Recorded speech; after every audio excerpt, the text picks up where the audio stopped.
Hola a todos y bienvenidos de nuevo a Historias de Terror. Sé que muchos de ustedes utilizan estos episodios para quedarse dormidos, así que, antes de que se entreguen al sueño, me encantaría que dejaran un comentario diciéndome desde dónde están escuchando en el mundo. Además, no olviden darle me gusta y suscribirse si están disfrutando de los episodios. Gracias por estar aquí.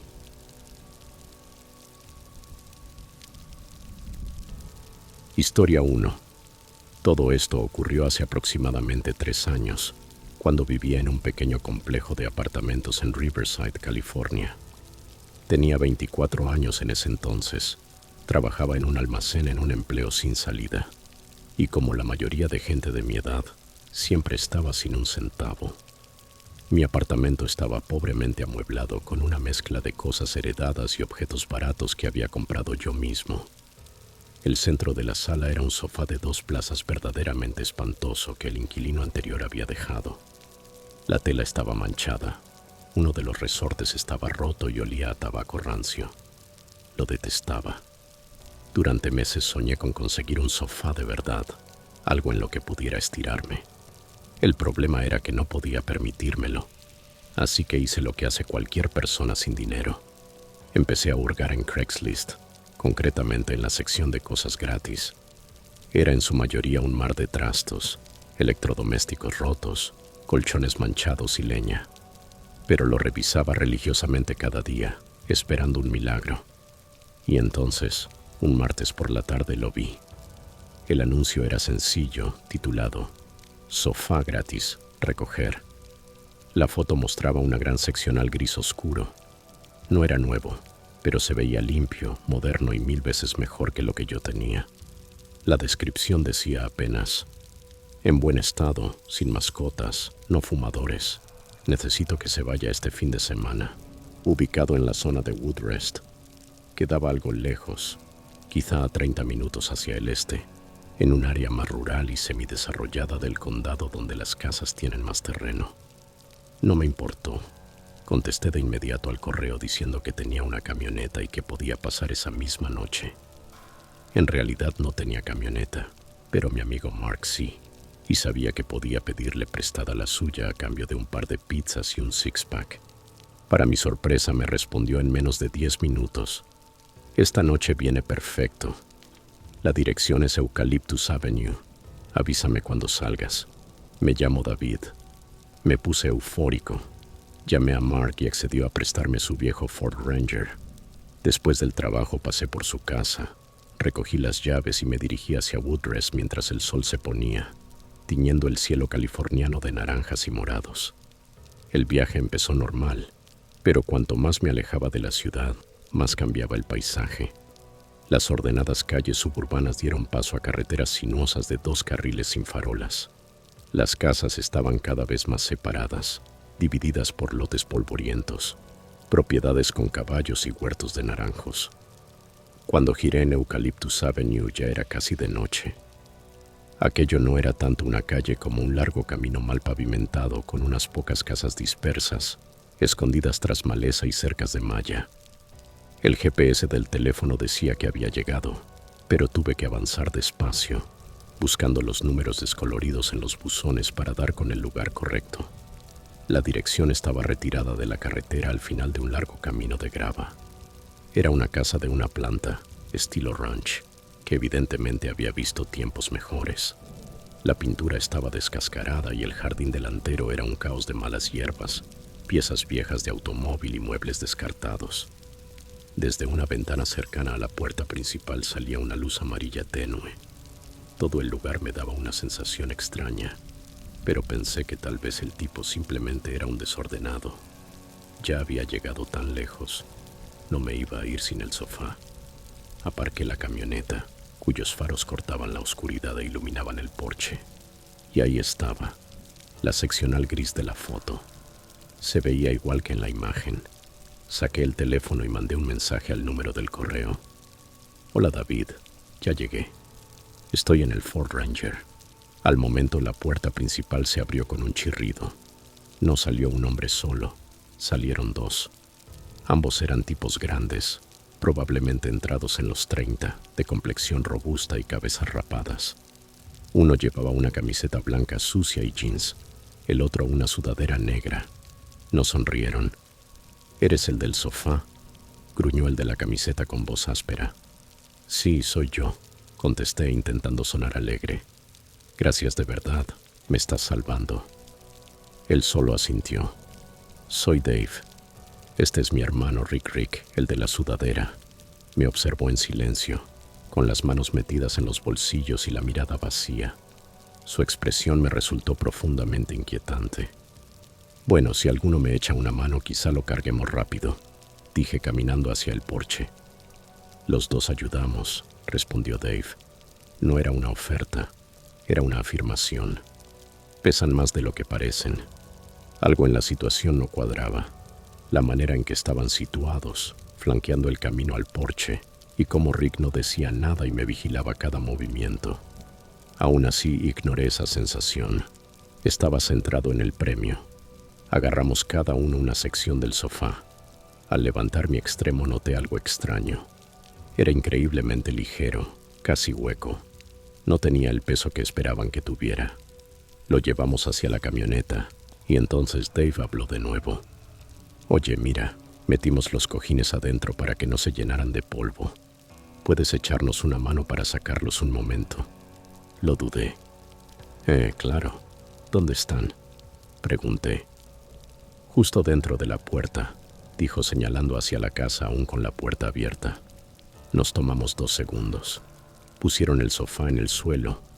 Con esa acción se situaron ambos exactamente entre mí y la camioneta, bloqueando sutilmente el camino. Mis alarmas internas empezaron a sonar. ¿Por qué sacaron el sofá y dejaron los cojines dentro? No tenía sentido. Intenté quitarle hierro con una risa nerviosa. «No te preocupes, yo los cojo, no hay problema». Dave cambió por completo. La fina máscara de amabilidad vecinal que había mostrado se esfumó. Su rostro se endureció. «No», dijo con voz plana. «Necesitamos que nos ayudes». Dio un paso hacia mí y al mismo tiempo Rick se colocó a mi lado. Me vi atrapado entre los dos. Miré hacia la puerta abierta y no vi más que oscuridad. Un olor fétido, como a carne podrida y químicos, salió de la casa y me revolvió el estómago. De pronto supe que el sofá era cebo.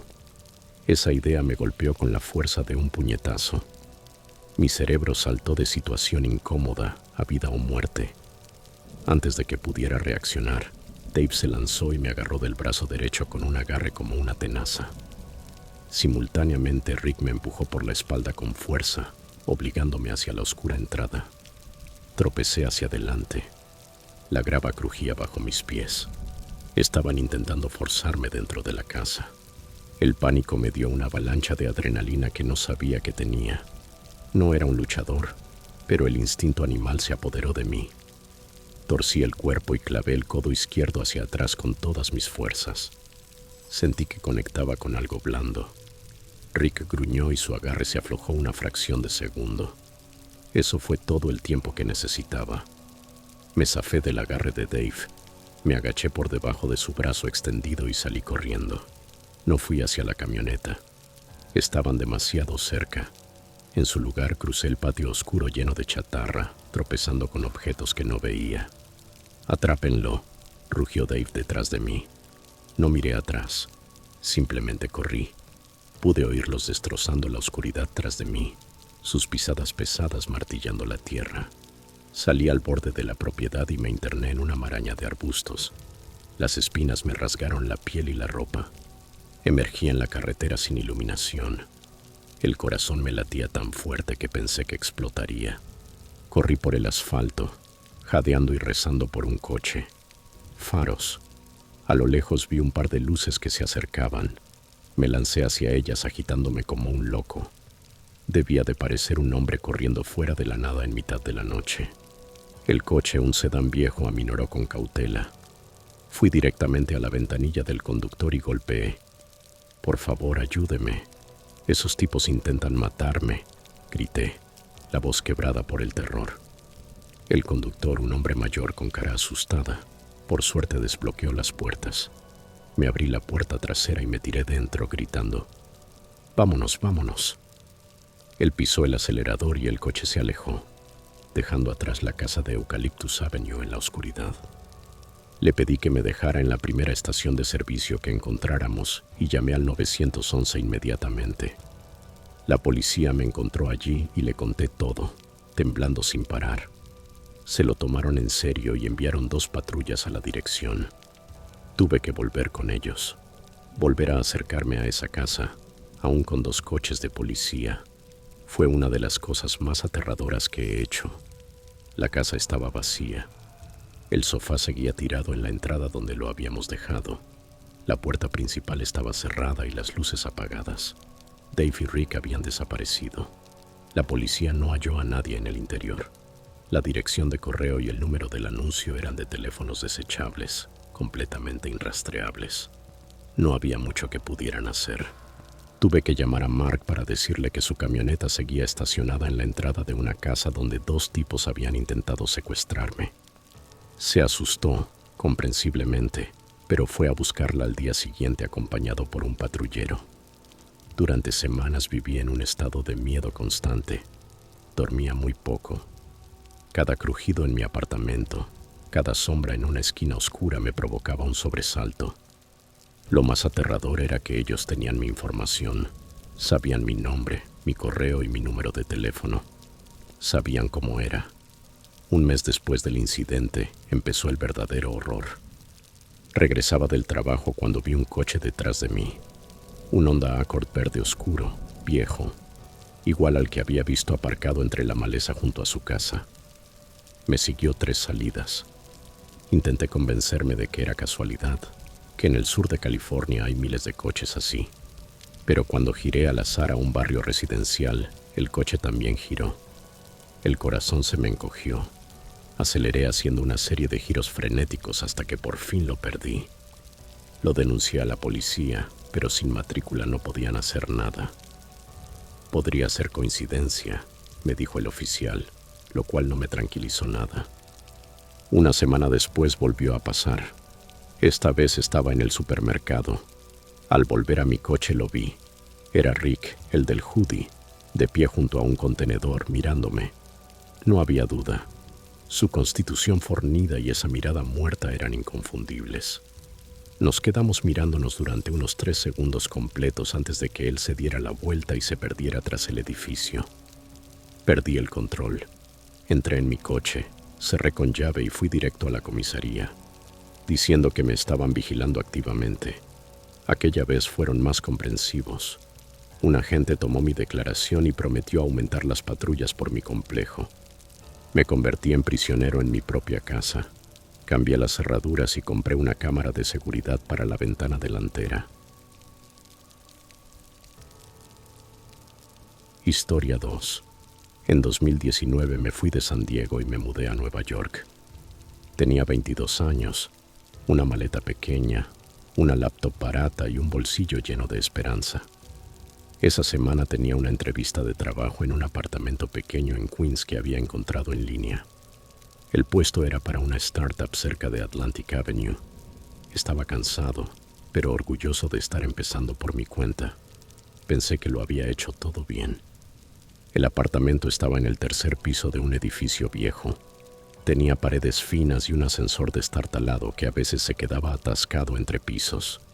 El casero era un hombre callado que me entregó las llaves y me dijo que el edificio llevaba allí mucho tiempo.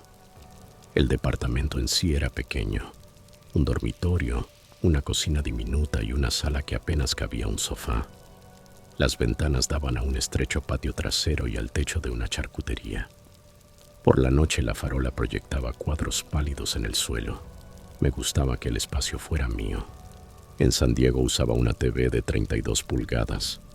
Servía para ver programas nocturnos y pequeñas noches de película. Aquí, la sala se sentía vacía con esa pantalla tan chica. Quería una televisión más grande. Durante meses ahorré dinero. Reduje las salidas a cenar. Tomé turnos extra en la cafetería cerca de la oficina. Me decía a mí mismo que una televisión nueva haría que la ciudad se sintiera más como un hogar. Craigslist es un mundo aparte. Estuve mirando los anuncios semanas. Aprendí a leer a la gente por sus mensajes, quienes escribían oraciones completas, quienes usaban descripciones de una línea, quienes publicaban fotos claras. Un sábado la encontré. Samsung 55 pulgadas, como nuevo, $250, venta por mudanza. La foto mostraba una gran pantalla plana sobre un soporte desnudo. Parecía casi nueva, sin rayones, justo la televisión con la que había soñado. El vendedor se llamaba John. En su perfil decía que trabajaba en bienes raíces y que se estaba mudando. Escribía con cortesía y respondió rápido a mis preguntas. Dijo que podríamos recoger la televisión por la tarde. Pedí prestada la carretilla del vecino y tomé el metro al otro lado de la ciudad. El vendedor vivía a 2 cuadras de un parque pequeño. Abrió la puerta él mismo. Tenía unos 30 y tantos años. Llevaba una camisa sencilla y jeans. Sonrió y habló con voz calmada. La televisión era más pesada de lo que parecía. Me dejó probarla. La pantalla se encendió y mostró una imagen brillante. Incluía una barra de sonido y un soporte de pared. Incluso se ofreció a ayudarme a subirla al coche. Su amabilidad me relajó. Me fui con la televisión y con una pequeña sensación de victoria. Instalar la TV fue trabajo lento. El apartamento cambió con la pantalla grande. Aquella noche vi una película y me sentí cálido, como si tuviera una pequeña recompensa por tanto esfuerzo. El sonido llenó la habitación. Las primeras noches me dormía con el resplandor de los programas nocturnos. Era fácil olvidar que estaba solo en una ciudad nueva. Pero empezaron a suceder cosas pequeñas, ruidos en el edificio que podía justificar. Una noche, tarde, oí golpes suaves en la puerta de entrada. Miré por la mirilla. No había nadie. En otra ocasión, el vecino del otro lado del pasillo puso música a todo volumen y luego la cortó de golpe. A la mañana siguiente encontré una nota bajo mi puerta que decía Nice TV, sin nombre, sin firma. Pensé que era una broma. Quizá alguien me había visto subir la TV y dejó el mensaje. Me dije que no pensara demasiado. Con el tiempo los golpes se hicieron más frecuentes. A veces eran en plena noche, 3 toques rápidos y luego silencio. Otras veces un solo golpe lento que me hacía saltar el corazón. Me quedaba quieto escuchando. Las paredes eran delgadas. Podía oír una llave de agua a lo lejos. Los golpes nunca ocurrían de día. Siempre parecían pertenecer a la noche. Empecé a sentirme observado. Era una sensación pequeña y constante, como si los vellos de mis brazos se mantuvieran alerta. Apagaba la televisión y me sentaba en la oscuridad esperando que pasara. No desaparecía. Comencé a cambiar pequeñas cosas. Moví el sofá para bloquear la vista de la puerta. Dejé el teléfono sobre la mesa de centro y una lámpara encendida. Me decía que fuera práctico. Cerrar la puerta con llave, cambiar las cerraduras si hacía falta, revisar la cámara de la entrada del edificio. Pero la sensación crecía como una sombra que no podía quitarme. Una noche, después de un día largo, volví a casa y encontré la sala ligeramente diferente. El soporte de la TV se había desplazado un poco a la izquierda. Mi pequeña pila de revistas se había corrido. Mi primera idea fue que quizá los transportistas la habían movido al dejarla, pero yo vivía solo. Nadie más debería haber tocado nada. Me acerqué a la TV. La parte trasera tenía una costura que no había notado antes. Una pequeña tapa de plástico casi escondida en la esquina posterior. Nunca había abierto el panel trasero de una televisión cara. Las manos me temblaban un poco al sentir la unión. El apartamento estaba en silencio. La luz de la calle dibujaba un rectángulo suave en la alfombra. Busqué un destornillador. Me arrodillé y forcé la pequeña tapa. Detrás, entre cables y el armazón metálico, encontré algo que me hizo tragar saliva. Una pequeña lente de cámara del tamaño de un botón. Estaba colocada en un hueco, apuntada perfectamente para ver el sofá, la entrada y el pequeño espacio donde a veces dormía. La toqué. Estaba tibia, como si la hubieran usado recientemente. El teléfono se me cayó de la mano. Pensé en el vendedor, en su voz calmada. en la amable ayuda para subirla al coche. Pensé en la nota en mi puerta. Nice TV. Se me helaron las manos. Llamé a la policía. Llegaron rápido. 2 oficiales con rostros profesionales y serios. Hicieron fotos, tomaron apuntes y acordonaron el área de la TV con cinta. Les conté todo. Los mensajes de Craigslist, la nota bajo la puerta. Me pidieron la información del vendedor. Les di su nombre y la dirección que me había dado. Los agentes fueron al domicilio del vendedor al día siguiente. Me pidieron que fuera a la estación a declarar. Mi apartamento se sintió demasiado pequeño después de eso. No dejaba de pensar en la cámara y en lo que habría visto. Dormía mal. Cuando cerraba los ojos imaginaba a alguien mirando la transmisión de la TV, viendo mi vida pequeña en esa ciudad nueva. En la estación me senté en una silla plegable y conté al detective la historia de John. Él dijo que llamaría al vendedor y lo traería. Más tarde, en una sala pequeña de interrogatorios, el vendedor se sentó frente a mí. Tenía aspecto cansado y se restregaba las manos. Dijo que sentía lo ocurrido. Afirmó al detective que había comprado la TV en una venta de garaje en Staten Island y que no sabía que había una cámara. Juró que nunca observaría a nadie sin permiso. Lo miré. Sus ojos se desviaban hacia la cámara en la sala y evitaban los míos. El detective leyó su declaración en voz alta. No había nada que probara culpa. Tenía papeles que demostraban la transacción en efectivo y un recibo de una venta por herencia la semana anterior. Insistió en que no sabía nada. La policía se llevó la televisión como evidencia y examinó la cámara. Esperé lo peor, que la lente hubiera grabado horas de imágenes mías. En su lugar, el detective dijo algo que dejó la habitación con una sensación fría distinta. La cámara era de transmisión en vivo. Emitía video a un sitio remoto, pero no almacenaba datos. Podía mostrarle a alguien lo que estaba sucediendo en ese instante, pero no grababa ni guardaba imágenes. El detective explicó que eso podía significar que no existiría prueba guardada de quién me había observado, lo que complicaba atrapar al voyeur. Buscaron en los registros bancarios y de teléfono del vendedor. Rastrearon la dirección IP usada para configurar la transmisión. Los seguimientos los llevaron a un punto de acceso Wi-Fi público cerca del parque, un lugar con uso frecuente por muchas personas. Allí la pista se enfrió. El detective me dijo que harían lo que pudieran, pero sin grabaciones era difícil. El vendedor negó cualquier implicación consciente. La policía me aconsejó cambiar las cerraduras y tener cuidado. Tras dejar la televisión en custodia de los agentes, me senté en el suelo donde había estado colocada. El apartamento me parecía expuesto. La televisión había sido al mismo tiempo una ventana y una pared. Me sentí tonto por confiar en un desconocido y enfadado conmigo mismo por no haber revisado con más atención. También sentí un miedo difícil de explicar, no solo por mi privacidad, sino por la idea de que alguien me había observado y tal vez estuviera observando a otras personas en la ciudad con una transmisión en vivo que no dejaba rastro. Pasaron los días. Los golpes se detuvieron por un tiempo. Cambié las cerraduras y puse una cadena interior barata. Dormía con la lámpara encendida y me repetía que debía seguir adelante. Me decía que estaba a salvo, pero la sensación de ser vigilado se agarró despacio. Semanas después llegó un paquete a mi puerta. Era pequeño, sin marca, y dentro había una nota. Lo siento, televisión equivocada. No respondí. Llamé al detective que había llevado mi caso. Dijo que pasaría a recoger el paquete y lo sumaría al expediente. Guardé el paquete intacto.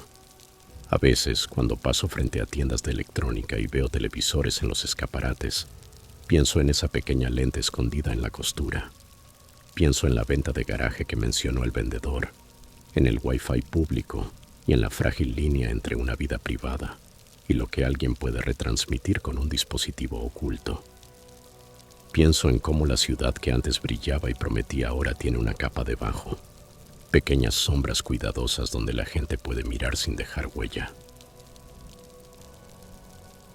Historia 3.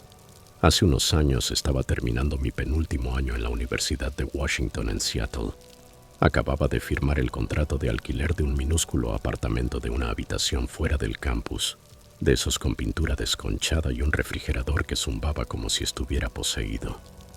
La renta vencía en un mes y mi cuenta bancaria estaba más seca que el Sahara.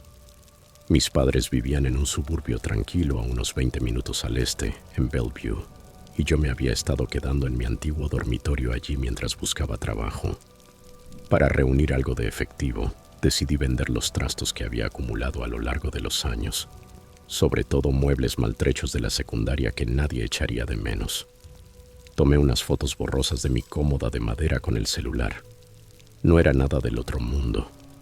Alta, con acabado de roble, con desconchones aquí y allá, y 3 cajones que se atascaban si tirabas con demasiada fuerza. La había comprado de segunda mano en una venta de garaje cuando tenía 16 años.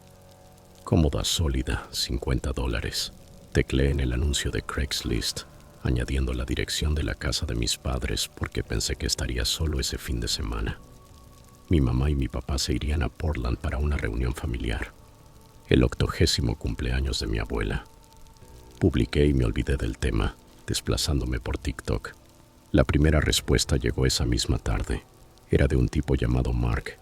Hey, interesado en la cómoda, sigue disponible, ¿puedo pasar mañana? Le contesté. Sí, toda tuya por $50. Mañana está bien, digamos a las 2 de la tarde. Respondió rápido. Perfecto. ¿Vas a estar solo cuando pase a recogerla? Me quedé mirando la pantalla un segundo. Se sintió raro, como una de esas preguntas aleatorias de una app de citas. Quizás solo era tímido para tratar con grupos. Sí, solo yo, escribí, añadiendo un emoji de pulgar arriba para aligerar. Genial. ¿En qué dormitorio está? En el que da a la calle.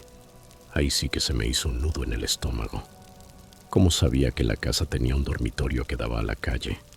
Había puesto la dirección, claro, pero no la distribución. Miré por la ventana. Nuestra casa colonial de 2 plantas daba por detrás a un bosquecillo, pero el dormitorio del frente, el mío, daba a la tranquila calle sin salida. Sí, ese es, respondí, diciéndome que quizá había pasado por la zona o algo así. Los raros de Craigslist abundan. En Reddit había leído historias de compradores informales, no de asesinos. Acordamos efectivo, sin regateos. No le di más vueltas. Al día siguiente aspiré la habitación, limpié la cómoda y hasta rocié un poco de febreze para disimular el leve olor a humedad del sótano. Hacia la 1:45 escuché un coche detenerse, un Honda Civic plateado. Nada sospechoso. El hombre que bajó parecía cualquier papá de una reunión de la PTA.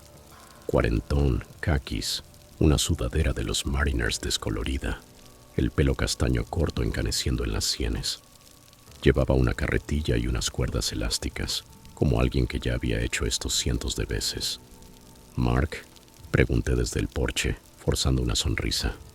Lloviznaba, lo típico de Seattle, así que le hice señas para entrar rápido. «Ese soy yo», dijo con voz cálida y ronca, de locutor de radio. Me dio la mano, apretón firme, sin una mirada que se prolongara demasiado. «Debe ser Alex. Bonita casa. 2 plantas, ¿no? Se ve sólida desde la calle». «Sí, gracias». Lo guié por el vestíbulo. Pasamos la sala con su sofá de cuero gastado y la isla de la cocina llena de tazas de café de mis padres. Subimos las escaleras, segunda puerta a la izquierda.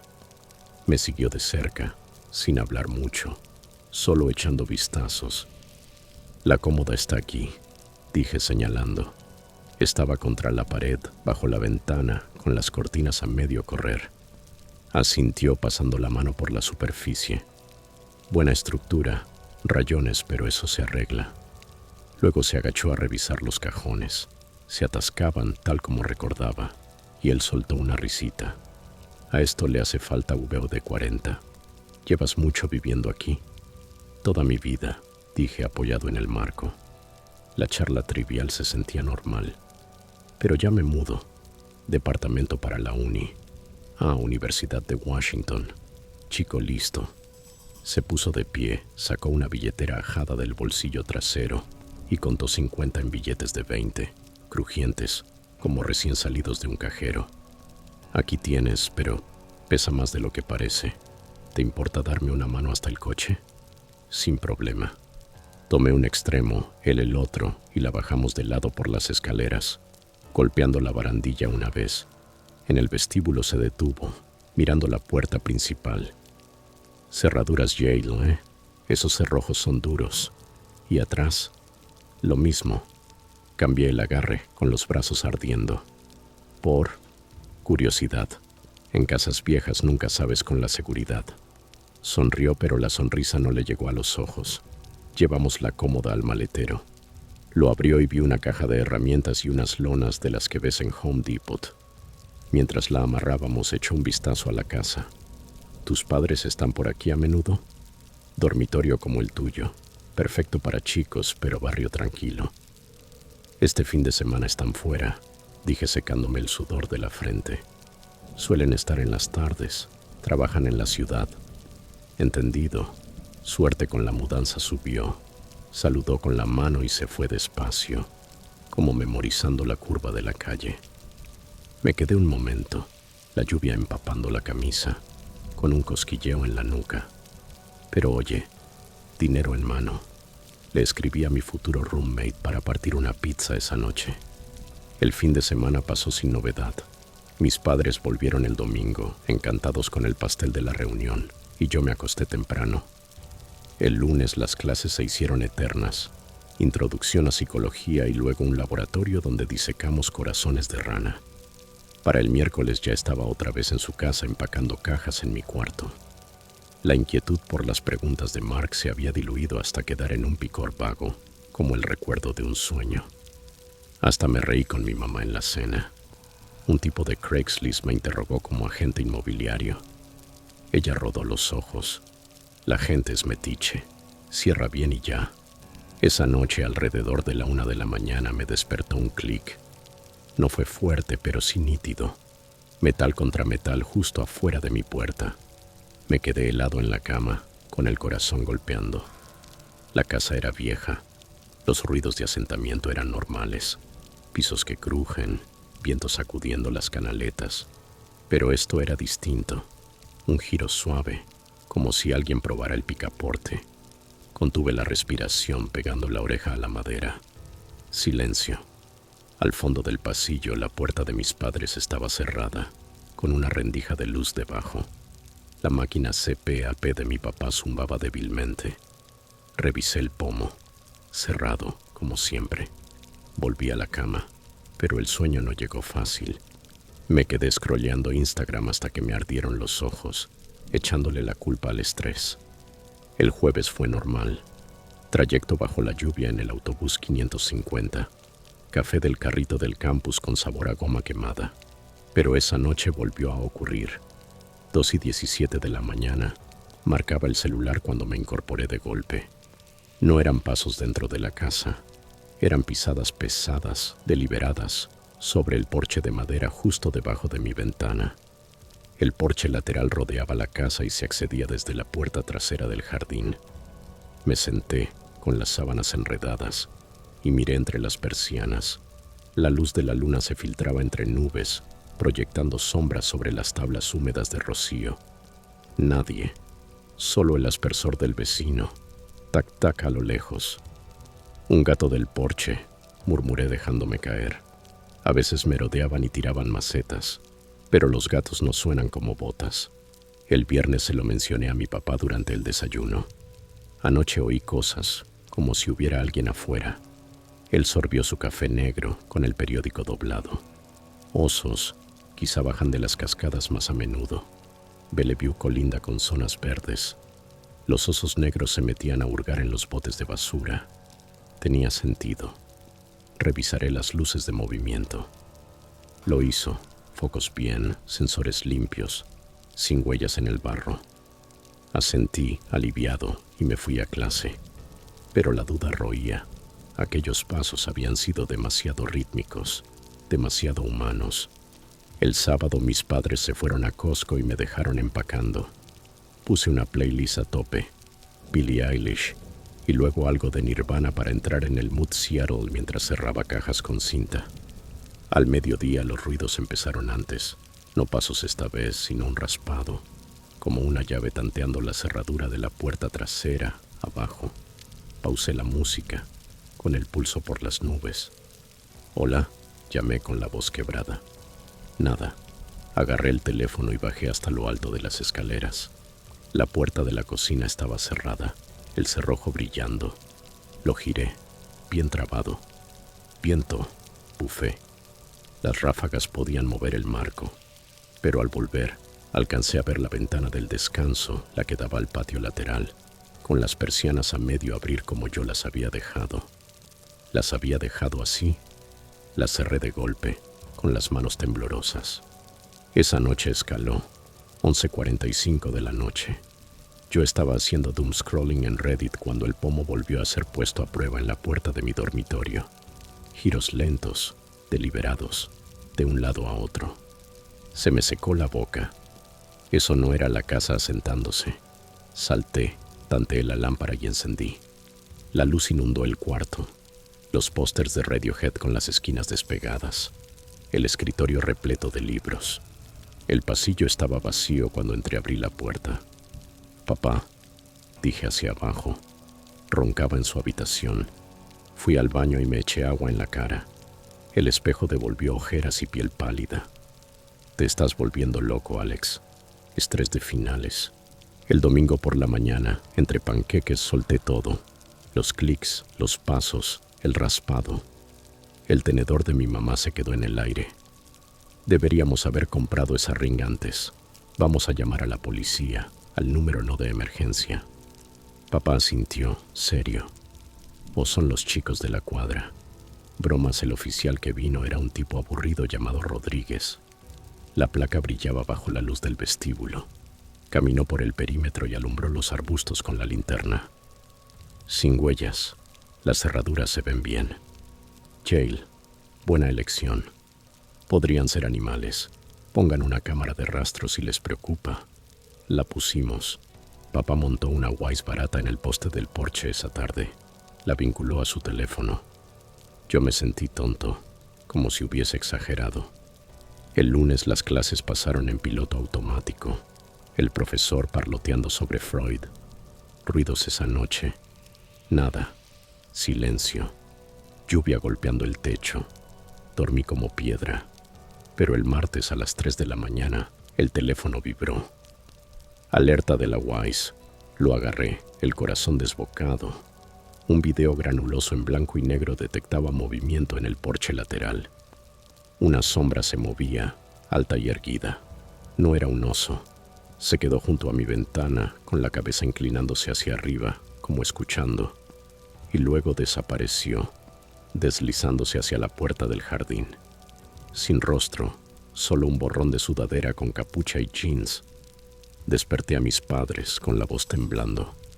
«Hay alguien afuera». Esta vez papá llamó al 911. La policía llegó rápido.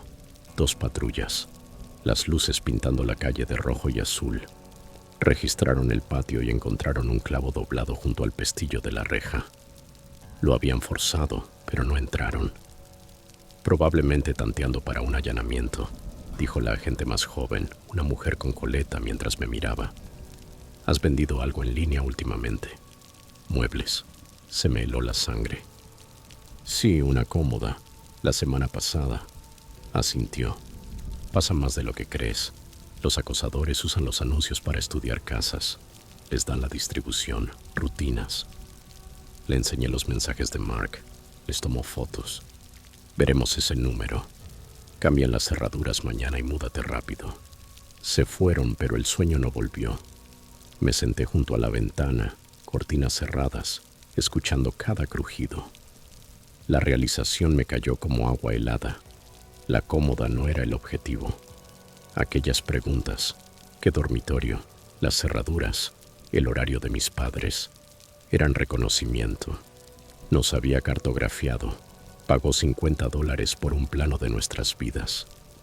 El miércoles el cerrajero llegó al amanecer. Nuevos cerrojos, brillantes y pesados.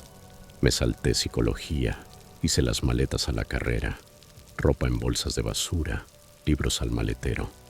Mamá me abrazó fuerte en la puerta. Llama todas las noches. Te quiero.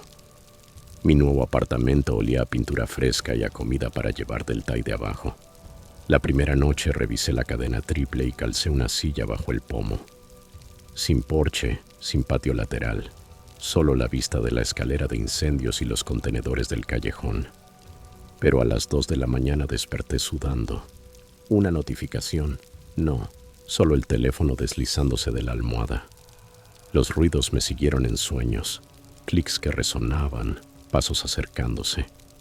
Las semanas se fundieron. La policía rastreó el número de Mark.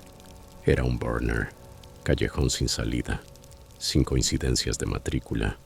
Cambié mi número y borré Craigslist. Mi roommate bromeó.